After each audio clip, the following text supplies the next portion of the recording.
Hello, friend. I am so excited to have Kim with me. She's my new best friend today. And I'm kind of excited for this topic. It's one we haven't covered yet, and it's the EFT tapping. And Kim's going to talk to us about how we can use this tapping to, one, help us change our mindset and possibly help us reduce stress and anywhere else. It's such a powerful modality that everybody should experience it, but we're going to focus on how it can help you in your crazy busy life, running from work and kids and home and all that stuff. Kim's information is in the show notes already for you. All the links we talk about, anything that you need is right there in the show notes. So, Kim, I am so excited for you to join my friend and I here today to talk about EFT tapping. Why don't you give us a quick overview of what it is? And I don't even know what EFT stands for. So I know what tapping is, but I've never paid enough attention to know what it means. So share with us your wisdom and knowledge. Yes, thank you so much for having me. And I'm super excited that I get to be the first person to talk about EFT tapping. EFT stands for Emotional Freedom Technique. And so the tapping is there because you tap on meridian points on your face and upper body as you use specific statements that are geared towards whatever is causing you stress or anxiety or overwhelm. And as you move through the sequence of the statements that you're using, it starts off focusing on the negative and then moves to the positive, which is what you want to bring in instead of the stress and the anxiety and the overwhelm. A lot of people are to say like, oh, I don't want to say the negative things because, that doesn't align with law of attraction or law of attraction says, if you put negative out, you're going to get negative back in. But the important thing is that the negative is that we're not using it in a law of attraction way. We're using it to feel the emotion behind the negative. And that's the important piece that a lot of people don't understand. It's that the emotion is what we really want to tap into. So how do we feel in our body when we're stressed or we're overwhelmed or we're feeling anxious? What are the thoughts that we're having? What are the things that we're saying to ourselves about ourselves when we are stressed or overwhelmed or anxious? And so if we don't really fully acknowledge what we feel in our body, what we think, what we say, it's really hard to actually move it completely out because on some level, we're keeping it around in our energetic field and it keeps those blockages there. So we have to fully acknowledge it and accept it to be able to fully move it out, to be able to bring in what we would rather feel instead, that calmness, that peace, that confidence, that clarity, the feeling of being capable, all of those other really good things that we want. We have to get the negative out in order to be able to make space for those. So, do you have an example of something like I think I shared with you? I'm feeling a little anxious today. So, which could be caffeine or could be I got lots on my plate or something went wrong with my family. There's so many reasons that would cause that emotion. Do I need to identify where it came from before I can tap? No, you don't necessarily need to identify where it came from. Really, it's to identify what is it that you're feeling and what is the emotion behind it. So, for instance, if let's just say there is a busy day in the office and you have a lot on your plate, and then you know that today is after school activities for your kids, and you have to get from the office to school to pick them up and quickly get them fed and then get them to the activity, and it's going to be a late night. And this is, the third late night this week, some planned, some not planned, and you just have that feeling of, is this day ever going to end? Can I get through it or am I going to lose my mind before the day is done? And so it's all of that. So when you think about having to rush through rush hour traffic from work to picking up kids to getting them fed, what do you feel in your body? So is it a tightness in your chest? Is it a racing heart? Is it a knot in your stomach? What is it? Is it a headache? Do you feel dizzy? Do you get that dry, cottony feeling in your mouth, like there's not enough water on the planet to quench your thirst? What is it? What are those things that you're feeling? Because that is the physicality piece is actually the first way to change our emotional state. So I like to really focus on what is it that I'm feeling? Because if I can calm that physical feeling of the stressor, then it's easier for me to focus on changing what I'm saying and what I'm thinking. Okay, so let's say I feel it in my shoulders. My shoulders feel really heavy right now. So like I feel anxious. I feel like I can't get it all done, and I'm feeling heavy on my shoulder. What would be the next step? Then the other piece of the puzzle is focusing on what is it that you're saying to yourself about this situation. Are you saying mean things to yourself, about how you're not going to get it done, or you're, rushing around and you're going to be frustrated with your kids and you're going to be angry in rush hour traffic and you're going to be blowing your horn? What is it that you're going to be saying about yourself? Oh, I shouldn't have done this. I knew this was going to happen. I do this every single time. No one is ever there to help me. I have to do everything by myself. This is so irritating. When is someone going to come in and help me with all of this? Those types of things. And then the other piece of the puzzle is, what do you think in that moment about yourself and the situation? So are you thinking that you are strong and capable of getting this done? Or are you feeling like you're just going to crumble under the weight of the pressure? And that's what you're telling yourself. I'm not, I'm thinking like, I just can't do this. I always do this and I'm always exhausted and I'm tired of being tired. So it's really, those are the three key areas of focusing in, because that's the information that you're going to use to tap on those first rounds to move through the negative. So we're going to say I'm tired of being tired, and I can make it this one day, but when is this hamster wheel going to stop and let me off? Yeah. So, because my hamster wheel isn't just me running, it's a little bit of self mode. Someone else is helping kind of keep that thing spinning too. So I went off. So I can do today, but how many more of these days do I need to do? And when am I going to just not have the energy to do it again? So how's that for the emotion and where we're at? Perfection. So when you are tapping, so when you're tapping with a tapping practitioner, they'll typically have you do 3 setup statements by tapping on the side of your hand. So it's called the karate chop. And you just tap on the outer edge of your palm, just below your knuckles and above your wrist. And you just can do the karate chop there, and you can say these key phrases. So the first phrase could just be something as simple as, even though I have this feeling of being tired, I can accept myself and this feeling. Okay. And you can say that out loud. So sometimes it's not always convenient to say these things out loud. And so the beauty with tapping is that you don't have to say them out loud for them to work. You can say them silently to yourself, and it's still going to have the same effect.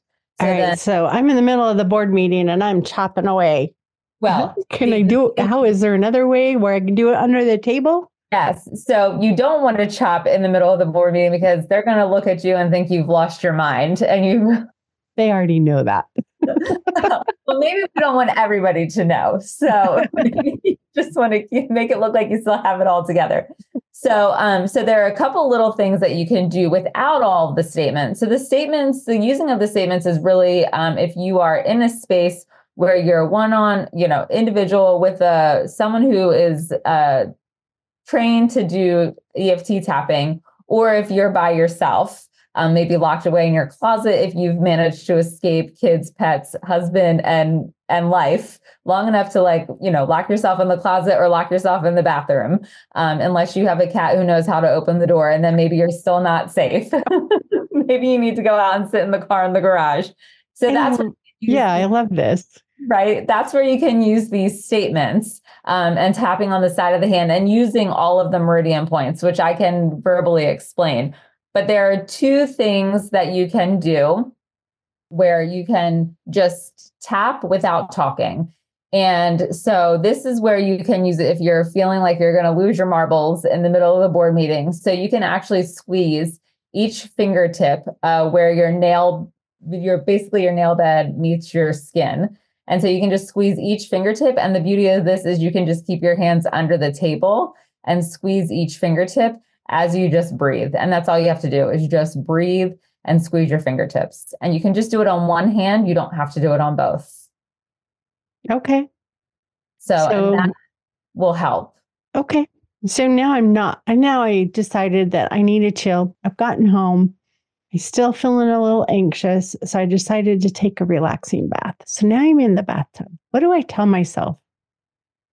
Yes. So with tapping, it's a sequence. So you're going to start with your phrases, on the side of the hand, karate chopping. And then once you do your 3 karate chop statements, then you actually move to your face and your upper body. So the first tapping point is just between your eyebrows. And then the next tapping point is just to the outer corner of the eye. And the next tapping point is just under the eye, right on your, I guess it's called a occipital bone. And then the next tapping point is under your nose, just above your lip. And then the next tapping point is on your chin. And then the remaining tapping points are more of like upper body points. And so the next one is on your collarbone. And the key is to get to the pointy part of your collarbone. So some people, when they think collarbone, they tap on the part that's near the shoulder, but you want to get the pointy part that's on the front of your neck. And then you'll tap under your arm. And then you'll end by tapping on the top of your head. So those are the tapping points that you're going to use. And so you can use your statements that way. So if you want, I can just go through a tapping sequence as if I were soaking in the tub, feeling all the feels about being stressed and overwhelmed from a crazy, chaotic day. Let's do it. So let me first make sure I got all the points. Sure. We're going to do our karate chop hands. Yes. And then we're going to do the eyebrows, the temple area, under the eyes, nose. Was the next one under the chin? It's under the nose. Oh. And then it's on the chin. On chin. Yes. And then the collarbone. Yeah. Under my arms. And then the head. Yes. Okay. Got it. Now what we say. Let's do it for us. Okay, so I'm starting by chopping on the side of my hand. So even though I have this feeling of being tired, I can accept these feelings now. And so the important thing too is to take it at a pace that feels right. So for time's sake, I'll go a little quick. Okay. So then the next statement is, even though I have this feeling of being tired and feeling like I'm done with being tired, and I feel this tension in my shoulders, I can accept these feelings and allow them to let them go. Even though I have this feeling like I'm sick and tired of being sick and tired, and I have this tension in my shoulders, and I'm feeling overwhelmed, I can accept myself and all of these feelings, and I can choose to relax now. Mm-hmm. So then between the eyebrows, it's this tired of being tired to the outer eye. Is it the same statements that you just meant, or summarize to do the length that you did with the karate chop, the exact same type? Not exact same, but the same ones. Okay. The same general premise. So the beauty in that is that you can basically, so if you're saying, and so maybe tomorrow you're not sick and tired of being sick and tired, but instead you're stressed from, managing employees at work. So then it can just be, I'm, stressed from dealing with the drama at work with the people that I manage, and I can choose to accept these feelings now. So it's really kind of a plug and play, which is the beauty of it. So then when you get to the eyebrow, you're stating it, and then you're going to acknowledge in each tapping point what is going along with that. So if we go to the eyebrows, even though there's this feeling of being sick and tired to the outer eye, and I feel it in my shoulders,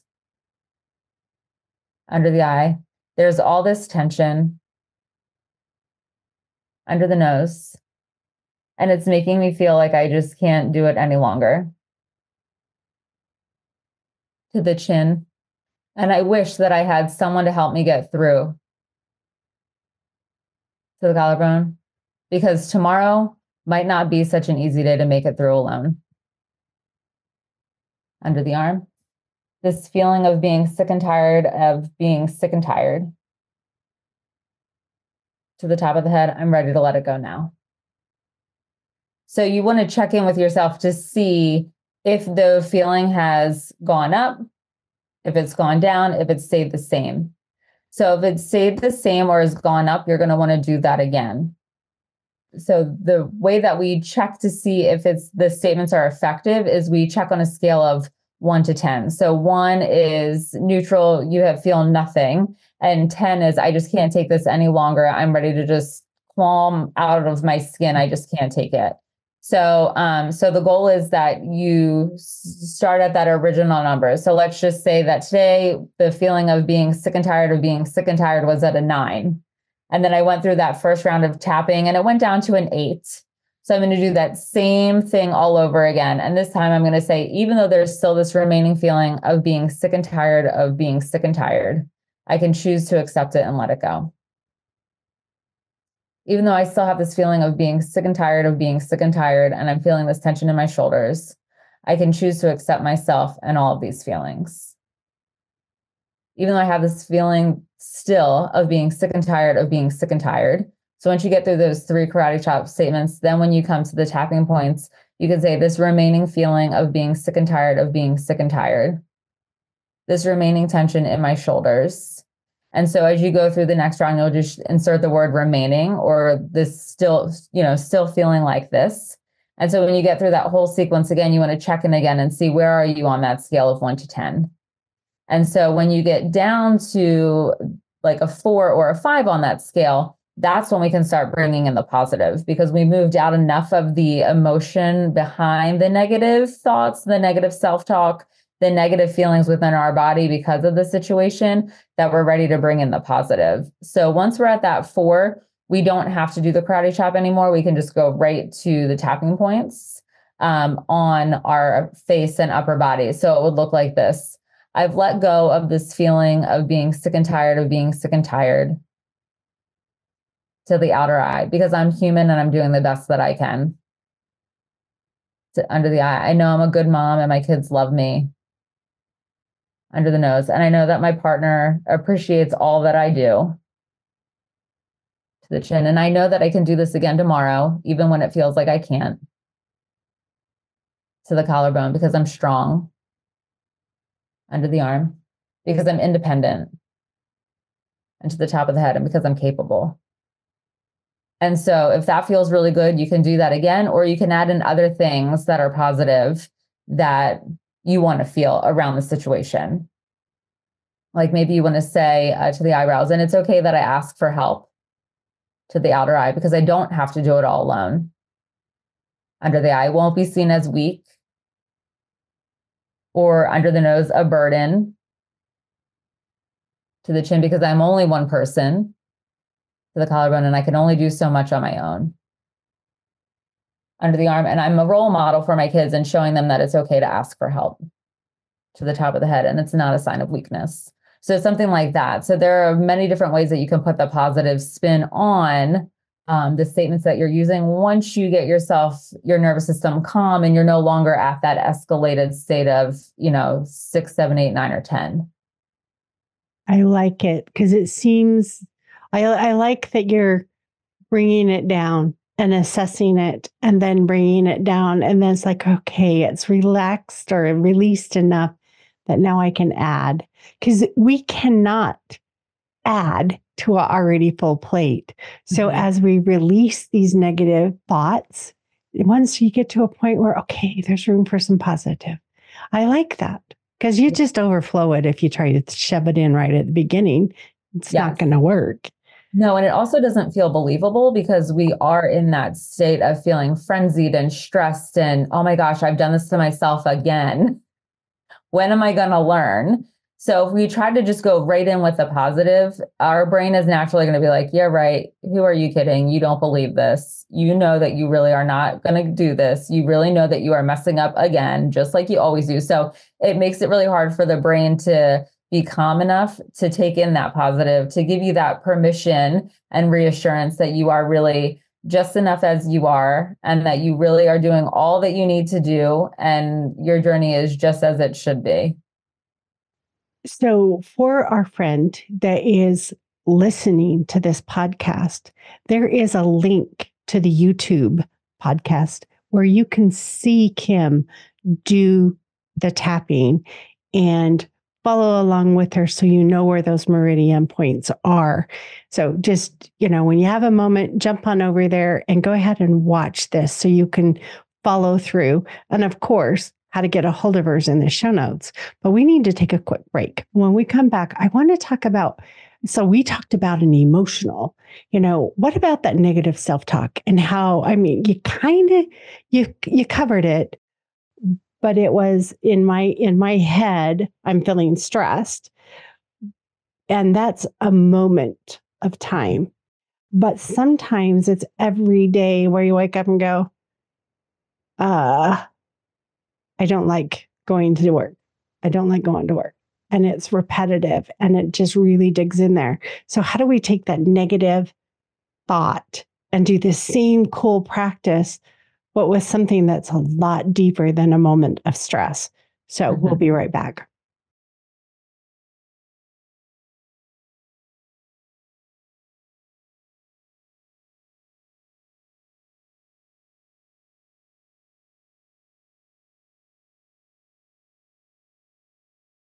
All right, Kim.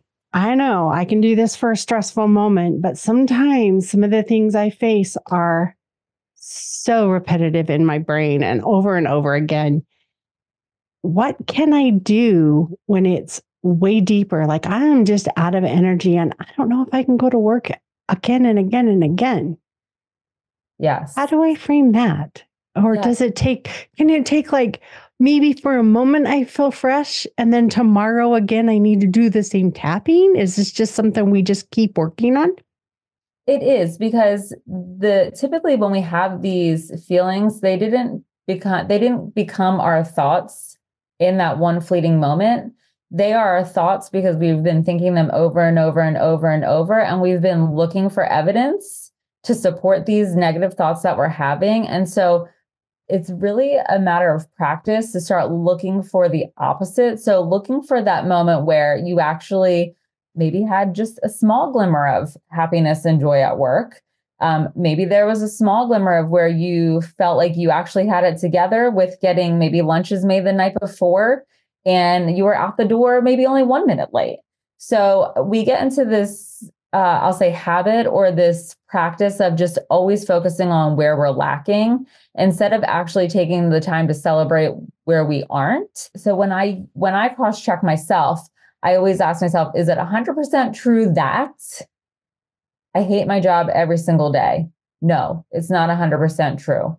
Is it 100% true that I just can't muster up the energy to just go at this any longer? No, it's not. And so that was a huge game changer for me when I was in the thick of, always being focused on a negative mindset, limiting beliefs, feeling like I wasn't enough no matter what I did.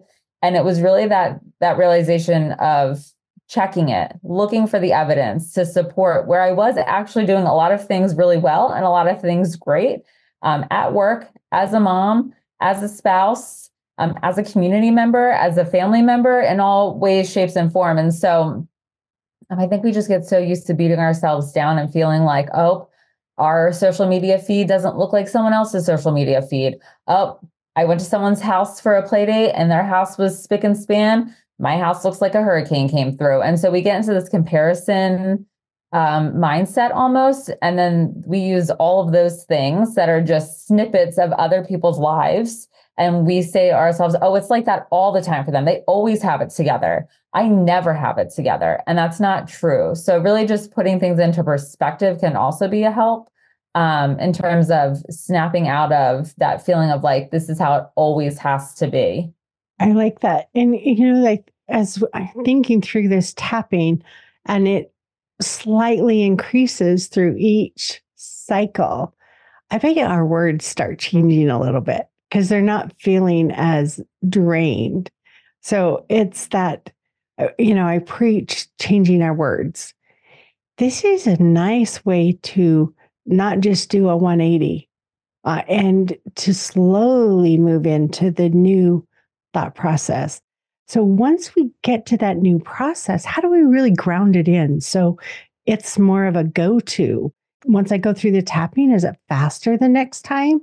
Or is there something I can do to really hold? I'm trying to think of how to really phrase, but to make it so that hamster wheel slow down a little bit and it's easier to get on the next morning. Yeah. So there it can be a culmination of things really. So tapping is great. You can start your morning with a tap and you can end your day with a tap. So you can start your morning with a tap and just go through a positive, starting between the eyebrows. Today might not be a perfect day, outer eye, but I'm going to be able to get through it. Under the eye, I can ask for support when I need it. Under the nose, I can just step aside and catch my breath. To the chin, I don't have to barrel through. To the collarbone, I can do what's best for me. Under the arm, because today is going to be the day that I want it to be. To the top of the head, it's going to be a great day because I choose for it to be. It can be something like that. You can just squeeze the fingertips as you take some deep breaths in the morning when your feet hit the floor first thing. And then you can tap at night before you go to bed, laying in bed. Today might not have gone the way that I wanted to. At your, starting at your eyebrows to the outer eye, but I made the best of it. Under the eye, I'm going to use the experience from today under the nose and remember the lessons to the chin so I can use them tomorrow to the collarbone because I might have the same thing happen again under the arm. But I know that because I got through today to the top of the head, I can get through this again. So you can use that to just process how the day went, or maybe it was so stressful, you can just go through, today was awful. To the outer eye was miserable. Under the eye, I felt like I couldn't just survive for another second. Under the nose, I don't know what I'm going to do if this happens again. To the chin, but I do know I can ask for support. Collarbone, I can take a breath, whatever. So you can really customize that sequence in the morning and at night. So that way you're putting your nervous system in a regulated state to start the day. And then if you're in an elevated, stressed out state at the end of the day, you can calm your nervous system with a quick tap. You can journal about the experiences that you had and the lessons that you took from it, what you're noticing about yourself and how you are triggered by things, how you responded to things when you were triggered. And the beauty is that once we are able to start recognizing the things that trigger us, to feel badly about ourselves, to use negative self-talk, to feel like we just can't get through another second, we aren't triggered by them as much because we are having the awareness, and the awareness is key because then we are prepared. Oh, I'm feeling triggered. I know what to do to get through this. Let me work through this. And so as we do this, we develop a more resiliency. And so we don't go as deep into the drama and the stress and the overwhelm and the anxiety.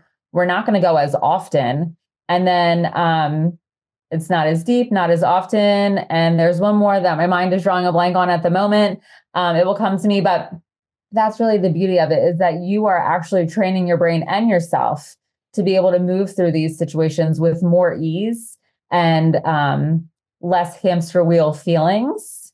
And not to say that it's not going to happen, but you'll catch yourself like, oh my gosh, this is one of those times. I know what to do. I don't have to stay here. And you can move on much faster. I think this is beautiful because just any tool that helps you reground. I mean, that's what a worry stone is, right? It's just something to help you refocus.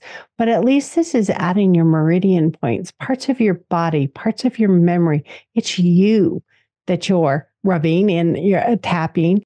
And really, it's going to ground you quicker than a worry stone or, whatever else thing that you use.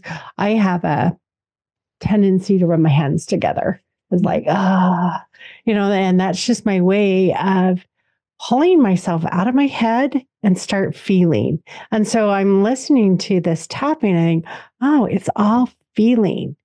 Now, I am really weird. I hate my hair messed up. I think my husband and I have had I barked at him more when he touches my hair than anything else. Like, don't mess it up. How do we do that at work without messing up our hair? Yeah. So you don't have to do the whole head thing at work, You can just tap on your collarbones, or you can just squeeze your fingertips so you don't have to get your hair messed up at work if you need to keep your do nice and spiffy. You can save the tapping on your head for when you're at home soaking in the tub, or if you're locking yourself in the garage to have that moment of peace without anyone saying, Mom, so-and-so, where's this? Where's that? I need this. Put your headset on, drag Yeah. your noise canceling earbuds in, something to drown that out. It's funny, but rain or wind doesn't piss me off when it messes up my hair, but a person, yeah, I don't like that.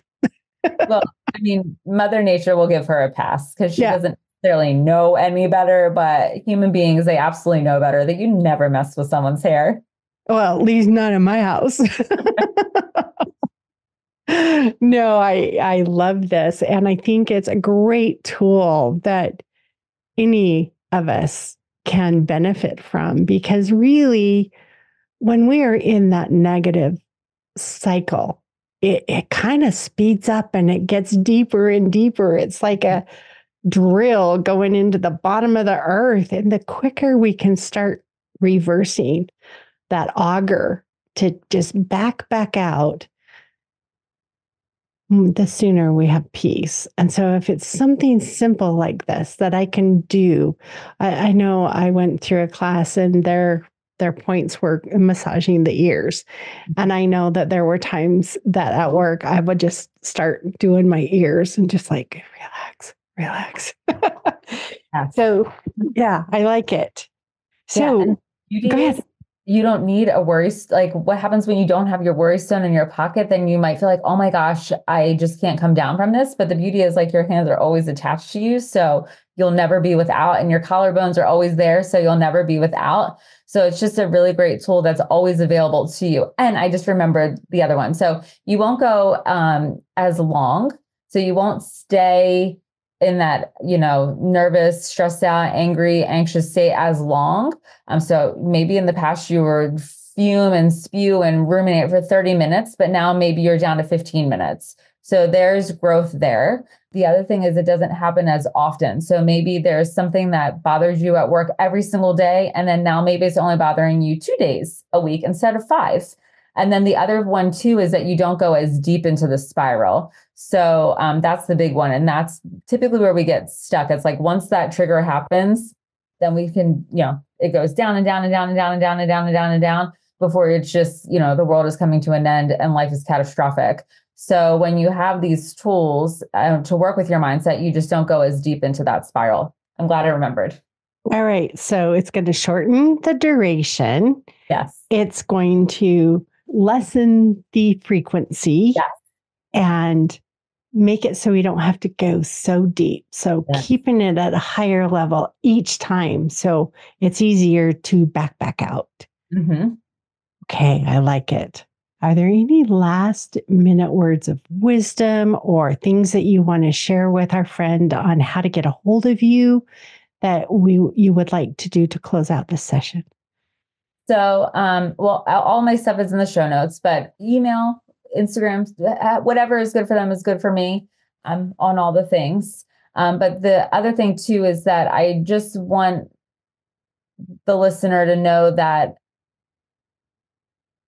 they don't have to spiral out of control on their own. They don't have to go it alone, and that most other women are feeling the same struggle that they're feeling. And so reach out to a friend, reach out to someone that they can trust, hop this podcast on and listen to an episode, because it doesn't have to be that way all the time. There really can be joy and happiness in more moments than we realize when we let go and we give ourselves permission to let go of the pressure that we put on ourselves. And one of the things you brought up several times was you don't have to do it alone. I can do it alone, but I don't have to. Yes. And I think that's important because a lot of times we feel lost and the only way to find our way out is all by ourselves. But why not take a team? Why not have someone on your side? And even if it's a memory of somebody who's guided you and directed you and supported you, that is them on your side. Yes. I mean, we don't go to the restroom alone when we're in public. So why would we when most times only one person has to use the restroom, but we take a herd with us. So it's the same thing. Like, this is so much more important. So find a group, find a herd, find one person so that you don't have to go it alone. And call Kim. I bet you she has a 911 number. No. It's emergency help. I'm spiraled out of control. No, Kim, thank you so much for joining us today. It's been a pleasure. I have learned a lot. I look forward to replaying this multiple times to get it where I really understand all the process. So thank you for sharing. Yes. Thank you so much for having me on. It's been a pleasure. Yeah, friend, Kim and I are not medical or mental licensed professionals. We are here for entertainment.